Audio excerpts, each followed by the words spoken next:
अस्सलाम वालेकुम students, welcome back to my channel. कैसे हैं आप सब? उम्मीद करते हैं कि सब ठीक होंगे। तो आज का जो हमारा टॉपिक है वो है जी एपिलेप्सी। एपिलेप्सी जिसको आम ज़ुबान में हम मिर्गी कहते हैं, ठीक है। तो ये जो बीमारी है ये हमारे दिमाग से रिलेटेड होती है स्टूडेंट। तो कहते हैं कि epilepsy is a neurological disorder, दिमाग की बीमारी है, ठीक है, न्यूरॉन्स की बीमारी है, characterized by the recurrent unprovoked seizures. Recurrent का मतलब क्या कि बार बार होने वाले, अनप्रवोक्ड यानी बगैर किसी वजह के खुद ब खुद हो जाने वाले, सीजर्स झटके, ठीक है। कि इसमें रिकरेंट और अनप्रवोक्ड, ठीक है, बार बार और जो है बगैर किसी वजह के जो है ना पेशेंट को झटके लग रहे होते हैं। अब कहते हैं कि अ सीजर, अब सीजर क्या है? Is a sudden uncontrolled electrical disturbance in the brain that can cause changes in the behavior, movement, sensation or the consciousness। अब कहते हैं कि जो झटके हैं ये क्या होते हैं, या सीजर्स क्या होते हैं? कहते हैं कि ये अचानक से और अनकंट्रोल यानी कि हमारे कंट्रोल में नहीं होती है, और इलेक्ट्रिकल डिस्टर्बेंस होती है, यानी हमारे ब्रेन के अंदर जो आप कह लें कि इलेक्ट्रिकल सब्सटेंसेस हैं, जैसे कि कैल्शियम और आपके पास सोडियम है, ठीक है। तो ये जो है ये मसल्स के अंदर प्रेजेंट होती हैं, मसल्स की मूवमेंट के लिए रिस्पॉन्सिबल होती हैं। तो ब्रेन में जब इनका लेवल जो है डिस्टर्ब होगा, ठीक है, इलेक्ट्रिकल डिस्टर्बेंस आएगी ब्रेन के अंदर, तो वो कहता है कि चेंज कर देगी इंसान के बिहेवियर के अंदर, उसका रवैया चेंज हो जाएगा, उसकी बॉडी की मूवमेंट्स चेंज हो जाएंगी, सेंसेशन उसके साथ साथ चेंज हो जाएंगे, एंड कॉन्शियसनेस, ठीक है। और उसकी जो कॉन्शियसनेस बोलते हैं किसी चीज़ का शाउर होना, ठीक है, तो उसको शाउर नहीं होगा किसी चीज़ का भी। Epilepsy can affect the people of all the ages, सब एज के लोगों को अफेक्ट करती हैं, and is often chronic situation, but many individual with epilepsy can manage their symptom with the medication and the other treatment. तो कहते हैं chronic बीमारी है, हर एज के लोगों को अफेक्ट करती है, और बहुत सारे लोग जो है ना इससे अपने जो है इसको मैनेज कर सकते हैं, इसको ट्रीट कर सकते हैं, ठीक है, बहुत सारी मेडिकेशंस के साथ, ठीक है। मेडिसिन इसमें आपको लेनी पड़ती है, और जो है ना ये वक्त के साथ साथ जो है ना आप इसको मैनेज कर सकते हैं। उसके बाद आ जाता है जी सीजर टाइप। अब स्टूडेंट ये जो झटके लगते हैं ये डिफरेंट नोयत के लगते हैं, हर पेशेंट को डिफरेंट तरह के होते हैं। अब सबसे पहले तो इसमें जो टाइप आ जाती है वो जनरलाइज्ड आ जाती है, ठीक है। जनरलाइज सीजर में कहते हैं कि involve wide spread electrical discharge in the brain and can affect the entire brain, ठीक है। कहते हैं कि इसमें ये जो इलेक्ट्रिकल डिस्टर्बेंस आएगी ये पूरे ब्रेन के अंदर फैलेगी और पूरे ब्रेन को इन्वॉल्व करेगी, ठीक है। एब्सेंट सीजर, ठीक है, brief lapses in awareness or staring spell. अब इसमें क्या होगा कि पेशेंट को ना लैप्सेस होंगे, मतलब छोटे छोटे वक्फे में क्या होगा कि उसकी अवेयरनेस जो है वो मतलब ख़त्म होगी, उसको समझ नहीं होगी, ठीक है, थोड़ी देर के लिए, फिर ठीक हो जाएगी, फिर मतलब जो होश आएगी, फिर जो है ना वो अपनी जो है ना समझ खो देता है। या फिर स्टेरिंग स्पेल होंगे। स्टेरिंग स्पेल्स का मतलब क्या है कि वो एक चीज़ को टिक टिकी लगा के देखता जाएगा, ठीक है। उसके बाद टॉनिक क्लॉनिक सीजर्स आ जाते हैं। टॉनिक क्लॉनिक के अंदर कहते हैं कि इन्वॉल्व मसल स्टिफनेस, ये मसल्स को जाके अफेक्ट करेंगे, ठीक है, मसल्स सख्त हो जाएंगे, इसको टॉनिक फेज कहेंगे। और उसके बाद जर्की मूवमेंट होंगी, जर्की मूवमेंट का मतलब है कि झटके लगेंगे, इसको क्लोनिक फेज कहते हैं। उसके बाद आ जाते हैं जी मायोक्लोनिक सीजर्स, जिसमें कहते हैं brief jerky movement of the limbs, ठीक है।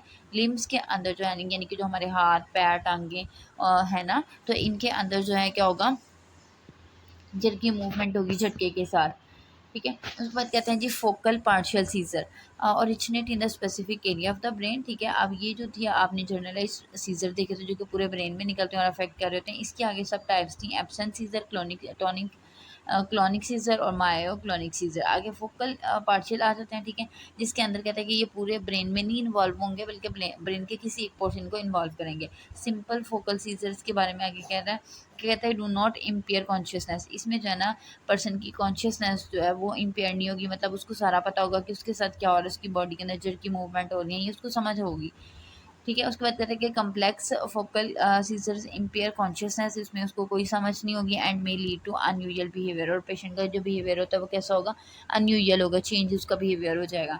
उसके बाद काजेज आ जाते हैं। सबसे पहले तो कहते हैं कि इडियोपैथिक काज होता है, ठीक है। इडियोपैथिक का मतलब क्या है कि ऐसे स्टूडेंट काज जिनकी कोई हमें वजह नहीं पता है कि ये क्यों हो रहे हैं, ठीक है, तो उसको हम क्या कहते हैं जी, अननोन काज है, इडियोपैथिक है। In many cases the causes of epilepsy is not known, ठीक है, ज़्यादातर नहीं पता होता है कि इसका ये क्यों हो रही है।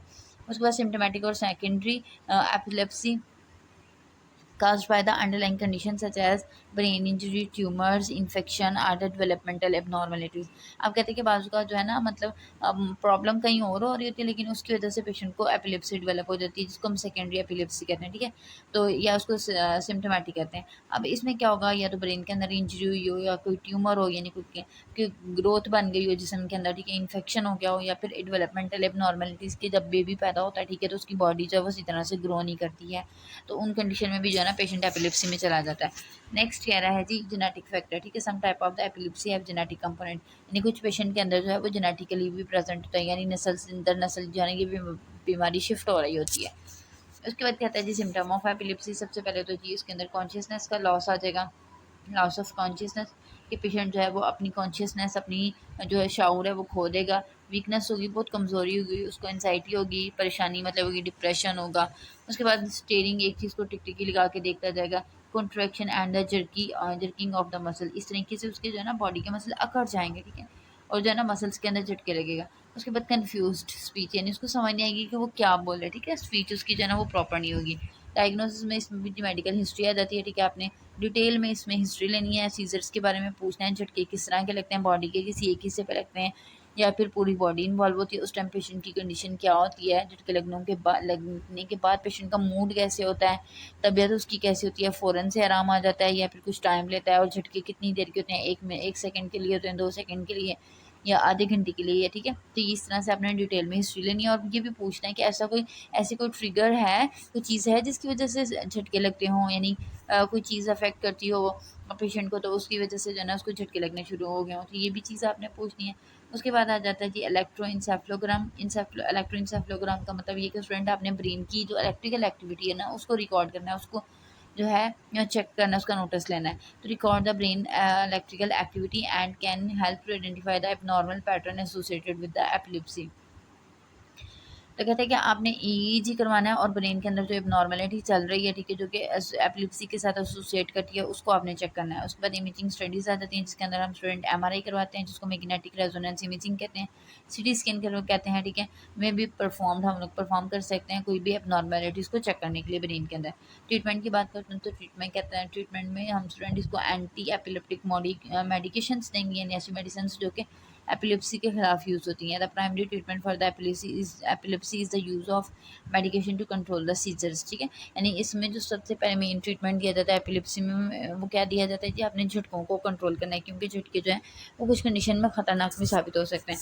उसके बाद है the choice of the medication depend on the type of the seizures and involve individual factors, ठीक है। तो आपने जो मेडिसिन उसको मतलब एंटी एपिलेप्टिक के अंदर भी एक पूरी क्लास है ये भी मेडिसिन की, तो इसमें आपने कौन सी मेडिसिन देनी है, तो वो डिपेंड कर रहा होता है कि पेशेंट को झटके किस नोयत के हैं।